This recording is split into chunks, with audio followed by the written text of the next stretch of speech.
What's up, you jackwagons? I am Speed Fury, and I am back with the next part of What If I Was in the Pokemon Anime. I took a break from doing this series for a while, for about like 2 weeks, but I've decided to now continue it. I don't remember which part this is, but I'm just gonna say the next part. So last we left off, Drax had been dogpiled by the 5 female Pokemon that were all romantically interested in him, and Zekrom went off to train Toxic, his male Salandit, as well as other things happening. Anyway, after the whole ordeal and finally getting away from his, I guess, 5 girlfriends or whatever, Drax decided to finally test out the new feature of his, or not the new feature, but his new device, which allowed him to turn to different Pokemon. Now, before he could do any of that, though, he actually needed to scan some of said Pokemon. So his first test was going to be with his partner, Slither. Unfortunately, the whole integrating the DNA and making the DNA accessible to himself would take a whole day to process. So he would only be able to do one Pokemon at a time, and if he did multiple, he'd have to wait multiple days, or depending on when he scanned their DNA. But as he was working with the watch after scanning Slither's DNA, a shadow was cast over him as he turned around to see Vermilion, now in her new hybrid form. Drax, of course, knew that this was going to happen anyway because he had noticed the vial that she was given and that she had pretty much petitioned for Red to make a serum for her. Her new form was more human-like, and he figured that this was only fair, considering now he felt like it was more okay for her to actually be romantically interested in him because he was a human and she's now, I guess, part human. Along with something else that Drax wasn't sure what it was yet. I need to find something else to put that on top of. Anyway, Drax had decided that it was time for him to go and challenge his next gym. This time, though, instead of going to the...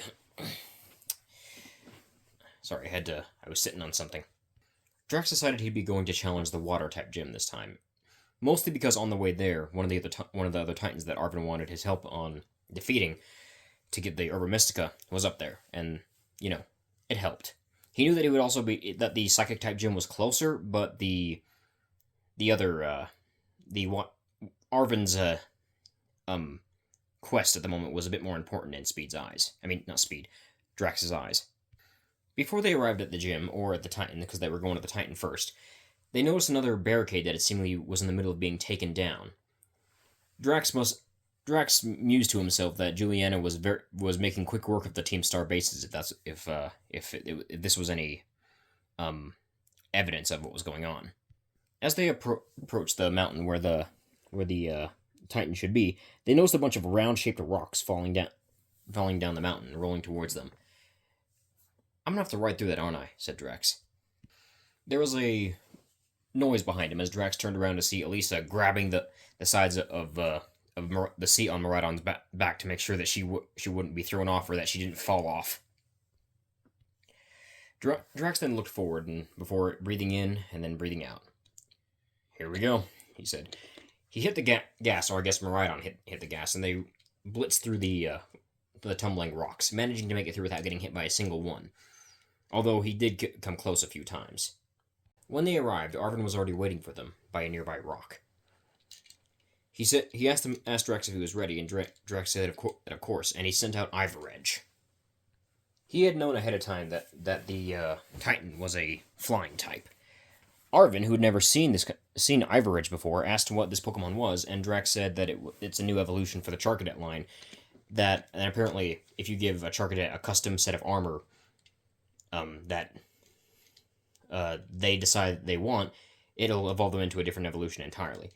Arven also asked why it was more human, like the other ones that he saw, and Drax said same kind of story with the other ones, that she's a descendant of the same kind of people. Arven scratched his chin for a minute, before then shrugging and just saying, "Well, let's get this over with." The battle was more or less pretty easy, considering all things considered, especially when they had an electric-type swordswoman on their side, who was also a ninja. Let's just say that the giant bombardier was having trouble keeping up. After defeating the giant bombardier, Drax looked over to the rest of his traveling party and then sort of had a face fall as he saw Ash and Serena and a few of his Pokemon sharing a bucket of popcorn while watching him and Arven struggle fighting the big bird.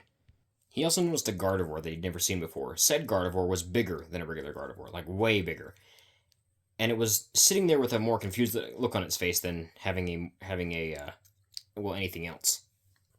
The Gardevoir in question was sitting directly next to Evergreen, and the size difference was very obvious, with the new Gardevoir towering over Evergreen by quite a bit. Drax walked over to the Gardevoir and asked what they were doing there, and he replied with, "1 minute I was in the Glacedo Mountains, and the next minute I'm here. Somebody want to explain to me why I'm all of a sudden in a different part of the world apparently, and why I traveled through time?" A hyperspace hole opened up next to Drax, and Arceus poked his head through. "That would be my fault. Time distortion. Or time-space distortion. I've been having trouble with those lately. You're stuck here for now until I can figure out a way to get you back. If Dialga's not too busy." Drax just rolled his eyes, and then looked back at the obviously Alpha Gardevoir. The Alpha Gardevoir who was less hostile than Titania was when he first met her. Although that was very much more, sensible, considering that Gardevoir are just naturally more tame than Lopunny are. Especially with the fact that their species as a general and their whole evolution line are more human-like than most of the other Pokemon. It was then that the Alpha Gardevoir noticed the several other members of Drax's team that all were very much half-human. Realizing this, he looked over at Drax and asked him what the deal was with those Pokemon. He said that they were all given human hybrid serums for the most part, and that they were, well... He initially meant to give them the ability to speak human language, but, like, shenanigans happened, and now he's got, like, a bunch of humanoid Pokemon that are just kind of, like, hanging out with him, and that are his teammates, and some of them are romantically interested in him. Hearing this, the Alpha Gardevoir was somewhat intrigued, and then asked a question that Drax was actually happy to answer. "Do you think you can make a serum that will allow me to look more, well, male?" he said, gesturing to himself. Drax shrugged his shoulders before saying, "I don't see why not. I've made a few serums for male Pokemon in the past. Shouldn't be too hard." This was a good way for Drax to make the human Pokemon hybrid serum, but this time with his own DNA, instead of with Lorelei's. So he would just need to make another one of the ones he made for Glaceon, but also mix a bit of the one that Red made in with it, so that he can, still have his clothes, even if his clothes do change. He'll just have to get him some new ones, I guess. Drax got to work making the serum, and after it was done, gave it to the Gardevoir. The Gardevoir took the serum, but there was no change immediately. Drax explaining that the serums usually do take about an hour or longer. Looks like Red didn't make the one that's instant this time around, so it's just going to take about a few hours. Unfortunately, I do not have the picture of the male Gardevoir yet. I'm still working on the design, so you'll have to bear with me on that. Drax then asked the Gardevoir if he had a name, because he didn't want to have to keep calling him Gardevoir, since he already had two other Gardevoir on his team, one of which was Mega, and one that had a permanently green leg. The Gardevoir looked at him for a minute before simply replying with his name being Arthur. Drax gave a thumbs up, and Arthur said he would like to travel with them for a little bit at least, before he is sent back home. Drax gave another thumbs up, but then looked over at Miraidon and realized that Miraidon might not be able to carry him with how big he is. Arthur simply shrugged before saying, "I can float. There's no problem." Upon arriving at the gym, the group was unfortunately informed that the gym leader had gone to another city to go participate in an auction, which meant Drax had to go to said auction to get the gym leader, along with Ash. They had to pass through a desert area to get there. But on the way, they noticed something rather odd. There standing before them was one of the Paradox Pokemon that Drax had seen in the crater of Paldea. Only this one was large, extremely large. It must have been a Titan. That wasn't the strangest part, though. There was another Pokemon fighting it, and it looks like that Pokemon was actually winning. They couldn't get a good glimpse on the Pokemon with how small it was, but it was very fast, like wicked fast.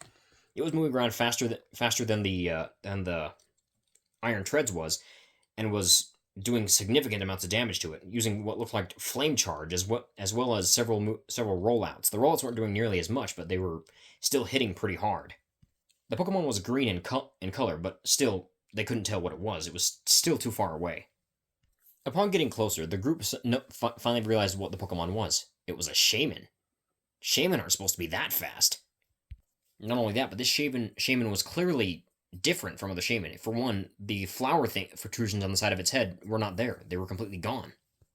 The leaves on the Shaman were also a darker shade of green and were more pointy than bushy, like the regular Shaman's was. It was rolling around, performing different rollouts, running faster than a Shaman had any reason to run, and it even looked like it had been covered in glowing green electricity for a brief moment before slamming into the large Pokemon, sending it flying. But what happened next is what really shocked Drax. A pale blue gemstone appeared right above the Shaman's head, and it began to glow, before it then went right back into the Shaman. The Shaman then transformed into something rather odd looking. It looked like a giant eagle-like creature, but also like a jet at the same time. It rushed forward and slammed into the large Titan Pokemon before the Shaman reverted back to normal. Then using another flame charge and slamming into the iron treads again with a rollout and a flame charge put together. The Donphan Paradox Pokemon, being extremely weakened now, attempted to go and get the Herba Mystica like all the other Titans do. However, it was cut off as once again the Shaman summoned another gym, this one being a gray color. It turned into a giant metal ball and slammed into the Donphan again, knocking it out cold. The Shaman then noticed the trainers just staring at it in shock. Drax would rather not mess with this legendary Pokemon, as he's seen the powers of some legendary Pokemon, but this Shaman was on an entirely different level. He would rather not mess with it, as it clearly seemed to be in a bad mood. So he told the gang to just leave the Shaman alone and sort of go and do what they were going to do with the Herba Mystica anyway, as they had to go through here anyway, apparently. The Shaman, however, had other plans and decided to follow them. Although it was being very quiet. It wasn't like trying to make itself known, but it was still following them. After another, enjoyable sandwich with the group, with Drax, of course, making his own customized Herba Mystica themed pizza sandwich, like he always liked to do, the group decided to head out, but Drax was stopped when his translator started speaking as though another Pokemon nearby was talking. Usually humans try to capture a legendary Pokemon when they see one, not leave it alone. Drax looked over to see the Shaman sitting there, it giving him a raised eyebrow and sort of confusion and intrigue. Yeah, well, most humans are stupid to go and challenge a strong legendary Pokemon with a weaker team. My team could probably last a little bit, but clearly you were not in a good mood, so... The Shaman looked at him for a bit before saying, "Nah, I've seen the way you talk to your Pokemon, the way you treat them. You don't treat them like they're just servants or, I guess, weapons. You treat them like they're equals. I like that. You got room for one more?" Drax, being kind of confused that another legendary Pokemon would like to join him, simply shrugged before saying, "Sure." He held out a Pokeball for the Shaman, and he surprisingly rushed forward at the Pokeball, slamming his head into it face first as he was captured instantly. The Pokeball then opened, and Shaman came back out, before saying that he'd rather stay out of the Pokeball. Drax simply gave a thumbs up before asking Shaman why he was so fast, compared to other Shamans. The Shaman thought about it for a second before saying, "I think I'm one of those Delta species the humans are always talking about. I don't really know. I'm still Grass type, but there's clearly another type I got." The Shaman then explained that his main typing was Grass and Electricity, or Electric, but he could change his type by holding onto type-themed gems, which he had collected over time, each one also being able to briefly transform him into a weird energy form before it wore off after a while. It didn't last long, but it lasted long enough for him to pull off attacks.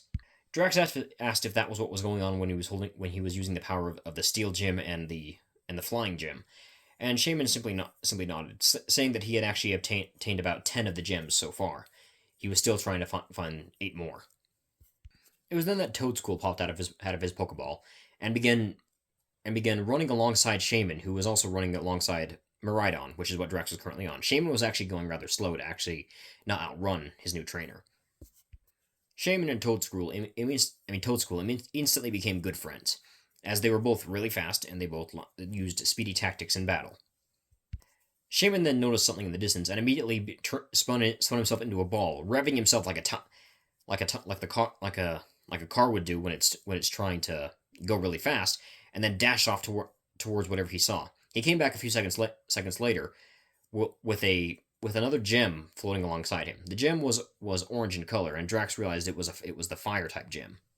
I think the fire type gem is actually red, but I went with orange for this one for some reason. Is there a different? I don't know if there's a different one that's orange. I think it's just a red gem or something like that. And that's 11, he said. 9 more. No, sorry, not 9 more. 7 more to go. As they kept traveling through the forest, Drax could hear thumping footsteps running behind them. Shaman and Drax both turned around in their seats, seeing a rather large ostrich-looking Pokemon charging towards them very angrily. However, Ash was directly behind Drax, meaning that Ash would have been hit by it first, if it hadn't been for another Pokemon intervening. A light blue and purple blur slammed into the ostrich Pokemon, knocking it out instantly, revealing it to be a Suicune. An actual, honest-to-good Suicune. Suicune was a Pokemon that Drax had seen a few times, but had never actually caught it, because, it's Suicune. And Drax had enough respect for legendaries that he wouldn't catch them unless they wanted to be caught. Suicune then walked over to Ash, and bowed to him, surprising Drax. Drax then looked over at Ash and said, "Hey, congratulations, buddy. Looks like you got yourself your first legendary." Ash brushed off the comment like it was a joke, but Suicune didn't leave. It simply nodded as though Drax was correct. Ash was shocked. He never expected to actually catch a legendary. He knew that Drax had caught several legendaries, but he never expected himself to catch one. Drax pointed out that he does have Koraidon, which technically, even though it's a Paradox Pokemon, it does somewhat classify as also legendary at the same time, as it's not a Pokemon you'd normally see in, well, all the time. Ash, being excited for his first legendary catch, did not hesitate and tossed the Pokeball to Suicune, who simply let herself be caught. Or, Drax assumed it was a she. Ash then let Suicune back out of the ball, and Suicune just simply decided to run alongside the group. Suicune was rather silent, didn't really speak that much. Ash then brought up a question, asking Drax if he knew what kind of animal Suicune looked like to him, because he knew that there were many Pokemon out there that shared some characteristics with the animals of the world too. Drax said it always looked like a cheetah to him, with Suicune nodding, saying that a cheetah was very close in appearance to it. Drax then asked Suicune if it has a gender or not, considering that most legendaries are not classified as having gender, because, not much is known about them. Suicune replied with female. Drax nodding at this, saying it did make some amount of sense. He also then asked Suicune that if the whole story about her being a different kind of Pokemon before being reincarnated was true. Suicune nodded again at this, and Drax asked what kind of Pokemon. Suicune said a Vaporeon. Drax stared for a minute before saying, "Going from a canine to being a feline. Interesting." And before anyone corrects me on saying that Suicune's a dog, no, it the fuck is not. The legendary beasts are all cats. Raikou is the most obvious out of all of them, being a saber-toothed tiger. Entei's a lion, and Suicune was always looked like a cheetah to me. Jesse, James, and Meowth, who were all sharing one Cyclizar, despite the fact that Cyclizar was clearly struggling to keep all of them on there at once, were also just sort of taking a backseat, kind of watching the whole situation go on, then muttering to themselves of how they would never come across this many legendary Pokemon if they hadn't been traveling with Drax and Ash. They then noticed another Cyclizar running next to them, staring at both Koraidon and Miraidon in somewhat interest, confusion, and, well, very, very much admiration, because it looked like a bigger version of itself. Jessie not hesitating to just throw the Pokeball and catch it instantly, it not being aware of what was going on before it was caught. She then had her own Cyclizar, jumped off of James's Cyclizar in midair, and landed on hers after it came out of the Pokeball. Before leaving the desert, they decided to stop and take a break, and do a bit of training as well, as some of his Pokemon really needed some training. As he sent out several of his Pokemon, he also asked Croagunk if he was going to be willing to train this time around, and also asked Croagunk if he wanted a nickname. Croagunk thought about it for a minute before nodding, and Drax decided to just call him Femur, because of the fact that one time he saw Croagunk sort of like use an attack he'd never seen before. It looked like Bone Rush, but instead of it coming out of his hands, it came out of the ground, and he used it to lean on. Deciding to have Croagunk train alongside Servine and Meowth, Galarian Meowth, not regular Meowth, but regular Meowth will join in, I guess. He sat down and watched them train for a bit. Meowth was experienced enough to actually be able to, well, both Meowth were, to be able to teach the other two the basics of what they needed to train. However, it seemed more like Femur was a lot more used to training than he had thought. As every time Meowth would try to swing at Femur with his razor sharp claws, Femur would somehow, despite not really moving all that quickly, just sort of step out of the way and just dodge the attack every single time. The Meowth, who was getting very angry at this, speaking in his sort of broken English voice, yelled at Croagunk to actually fight back instead of just dodging, as dodging isn't. He's gonna have to actually fight back in a battle. Cutting him off in the middle of his rant, a large skull in the shape of a Cubone head appeared next to Femur and shot purple energy at Meowth, sending him flying backwards. Drax went wide-eyed at this, seeing the attack he'd never seen before. Femur just shrugged before saying that he called the move Skull Shooter. Meowth, seeing his Galarian counterpart bite the dust in a rather dramatic fashion, started laughing until a bone shot up from the ground and hitting him right between the legs. After Meowth had fell over, it was now just down to Femur and Servine, or as her new name was, Slice. Femur was surprisingly skilled at dodging every attack that Slice threw at him. Slice being able to dodge most of Femur's attacks, but still getting hit by them every now and then. Although Slice was getting slightly irritated at the fact that Femur didn't seem to be taking it very seriously, as he just had his arms sort of hanging to his sides, and just kind of lazily dodge every single one of her attacks. It was when Slice eventually backed Femur up against a tree where she thought she had him, until Femur finally lifted one of his hands, his left hand, which was covered in a blue glow. Slice was then covered in by the same glow and was sent flying backwards into another tree, and then up into the branch of a tree, and then down back to the ground again. Slice looked up at Femur with a bit of a glare in her eyes. Femur was just sort of lazily smiling while shrugging his shoulders. Slice began running at Femur again. Femur getting ready, charging up another Skull Shooter as it appeared above his head. However, he didn't notice the Night Slash that Slice was charging with her tail. Upon Femur parrying her Mach Punch that she had charged with her right hand with a bone, he widened his eyes in shock, as that he wasn't going to be able to dodge the Night Slash coming from her tail. Hitting Femur in the stomach, it sent him flying into a tree, which surprisingly did a significant amount of damage, almost knocking him out. Femur stood up, rubbing his back, before walking over to Drax, climbing onto his shoulder and getting back to the backpack, saying that was enough training for him for now. Drax said that his fighting style was interesting, and that while it did seem like he was sort of not taking his opponent seriously, it seemed more like it was a ruse to specifically throw his enemies off and make them angry so they stopped focusing very well. Femur shrugged before saying whatever works for him. Slice began to glow, on the other hand, and began evolving, finally taking on her superior form, her humanoid superior form. Drax's eye twitched at her new appearance, though. While she did look, for the most part, just like Slither does, she still had more human-like features, and her outfit was different from Slither's. She also had hair, which Slither did not have. Very long, messy red hair, which covered one of her eyes. Unlike regular Superior, though, she still had the three-pronged leaf at the end of her tail, but it was yellow instead of green. She also had a large green sword that was floating next to her, which she could just grab out of the air and use for combat. Her outfit was similar to that of Ivoridge, though, being similar to that of a Kona Weech, except minus the bow that Ivoridge had on the back of the thing that wrapped around her waist. Overall, though, she looked similarly to the snake alien girl that he had met when the Gladiator Masters had shown up briefly. In fact, if you stood them side by side, she looked like she was related to that person, or snake lady.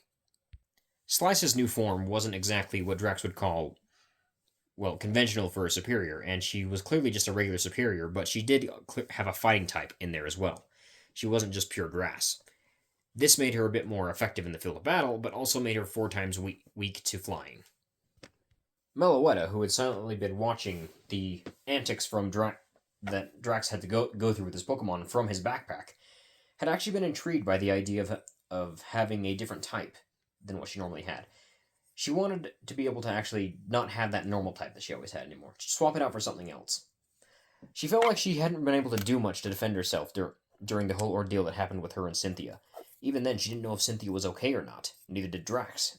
And while he didn't bring it up, Meloetta could see sometimes that he was worried about his friend. Discreetly, Meloetta floated out of Drax's backpack and floated over to Red. Red, who wasn't stupid, had seen Meloetta's interest in the serums, and had already made one for her. The serum was the same kind of serum that Spray had, the Lugia. This would bring out Meloetta's best fighting styles and actually get rid of her normal type. I dropped that by accident. It would also potentially give her multiple types at the same time. After she took the serum, her height increased by quite a bit. Her hair also gained a bit more length, as well as another long strand of it going down her back instead of just being on the side.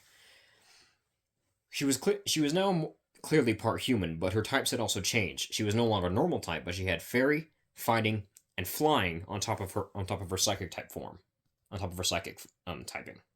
However, there was one downside to this. They could no longer hide her very well, as now she was taller, and she couldn't fit inside Drax's backpack anymore. Seeing what had happened, Drax decided to, for once, utilize Mew, the shiny troublemaker that he hadn't actually ever used in battle yet. Bringing him out, Drax asked Mew if he could teach Meloetta how to use any forms of invisibility. Mew said it could teach Meloetta Transform, as Transform is a normal type move, but both he and Ditto could use it. Ditto being a normal type and Mew being a psychic type, it didn't know why other Pokemon that were psychic couldn't be able to use it. Drax then brought up the fact that both Mew and Ditto had the DNA of every Pokemon inside them, so they should have been able to use Transform. Meloetta would not be able to use it. Mew pouted at this, Drax shooting down the idea instantly. However, this is when Latias came over. Latias said that she could teach Meloetta how to turn invisible using her psychic powers. And yes, this is a different design for Latias. I changed the design a little bit to look a bit more... I don't know, the other design just didn't work for me, so I decided to change it just a bit. Drax gave a thumbs up to Latias for the idea, before she simply returned herself and said she would teach Meloetta about turning invisible later. Drax then noticed Jessie, who was sitting next to a very grumpy-looking Mankey that was also mimicking her exact pose. Drax stared at her for a second before saying, "When did you catch a Mankey?" Jessie just shrugged before saying that she found it in the desert and just caught it when no one was looking. James then held up another one of his Pokeballs, saying that he had actually caught the Espathra that had tried to attack Ash earlier. Meanwhile, Arthur, whose serum had not taken effect yet, simply stared around at the group before saying, "Is this a normal occurrence for you people?" Drax just simply shrugged and said, "I'm getting used to it. I think they are too," he said, pointing towards Brock and Misty, who surprisingly he kept forgetting were there for some reason. But that is where we are going to leave the story for now. If you enjoyed, like and subscribe, or don't. I don't care. I'm just doing this for fun. I will see you guys in the next one. Goodbye.